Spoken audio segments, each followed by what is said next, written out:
और देखिए इस वक्त हमारे साथ तमाम खास मेहमान जुड़े हैं, उनसे आपका तारुफ करा दें। पूर्व रॉ ऑफिसर एनके सूद साहब आज हमें ज्वाइन कर रहे हैं। इसके अलावा विदेश मामलों के जानकार संजय भारद्वाज साहब हमारे साथ मौजूद हैं। वाईके गुप्ता साहब हमारे साथ मौजूद हैं, फॉर्मर डिप्लोमेट।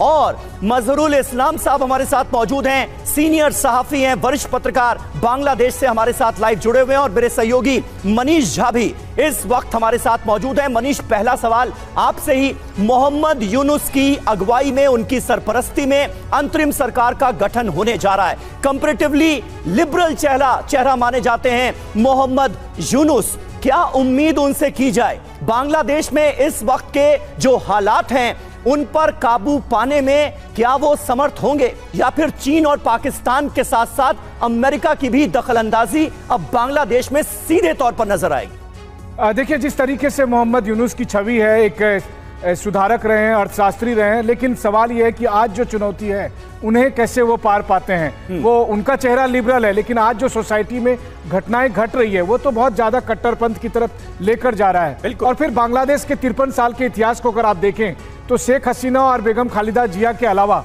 बाकी जितने भी प्राइम मिनिस्टर या उस तरह के रोल में आए, उनका कार्यकाल जो है वो कभी 3 महीने 4 महीने से लेकर साल 2 साल तक रहा। यहाँ तक कि शेख मुजीब भी महज 2 साल बाद ही उनकी हत्या हो गई थी। तो मोहम्मद यूनुस के सामने तमाम तरह की चुनौतियां हैं। देखिए, पश्चिम के काफ़ी समर्थक हैं, अमेरिका के बेहद करीबी हैं, बल्कि उन्होंने एक बार अमेरिकी डिप्लोमेट से कहा भी था कि उनकी ये इच्छा है, तो उनका भी सपना था कि एक दिन बांग्लादेश के सर्वोच्च गद्दी पर वो बैठे। वो सपना भी उनका पूरा हो रहा है। लेकिन तमाम तरह की चुनौतियों के बीच देखना होगा कि बांग्लादेश अब यहाँ से आगे कैसे जाता है। अगर वो ये कहते हैं कि ये दूसरी आज़ादी है, तो फिर बेगम खालिदा जिया का शासनकाल क्या कहेंगे कि वो गुलामों का शासनकाल था? तो शेख हसीना का विरोध करते करते वो भी यहाँ तक पहुँच चुके हैं। तो मुझे लगता है कि बीएनपी और जमात को कंट्रोल कर पाएंगे कि नहीं, इसमें तमाम तरह के सवाल हैं। बिल्कुल। तो जिस तरह से वहां पर अभी जो कट्टरपंथी है वो लगातार हमला कर रहे हैं, हिंसा को भड़काया जा रहा है, क्या ये सब रुक पाएगा?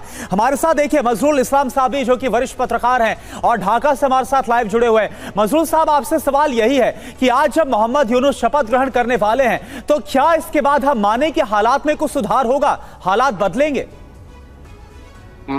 हालात बदलेंगे या नहीं ये पता नहीं, मगर ये उम्मीद है। जो अब जो मार्केट चल रहा है, कल सारे रात ढाका, सेंट्रल ढाका जो है ना हमारा कैपिटल, सारे रात माइक, मस्जिद के माइक से अनाउंस किया गया कि सावधान रहिए, आपकी घर पे, आपके इलाका पे अटैक हो रहा है। 200-300 armed youth I would like to say those who are captured, not more than 60 years old।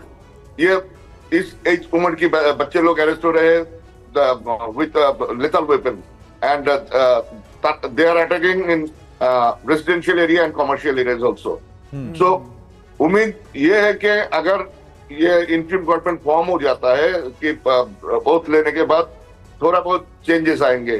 और न्यू आईजीपी जो है उन्होंने बोला है कि सारे के सारे पुलिस आज शाम तक, आज जो गुरुवार है, इस शाम तक खुद के स्टेशन, जो रिपोर्टिंग स्टेशन पे। नहीं, इस्लाम साहब, यहीं पर एक छोटा सा सवाल, क्या इंतजार किया जा रहा है कि अंतरिम सरकार का पहले गठन हो जाए, उसके बाद फिर सेना या पुलिस सड़कों पर उतरेगी, दंगाइयों पर काबू पाया जाएगा, तब तक दंगाइयों को खुली छूट दे दी गई है बांग्लादेश के अंदर?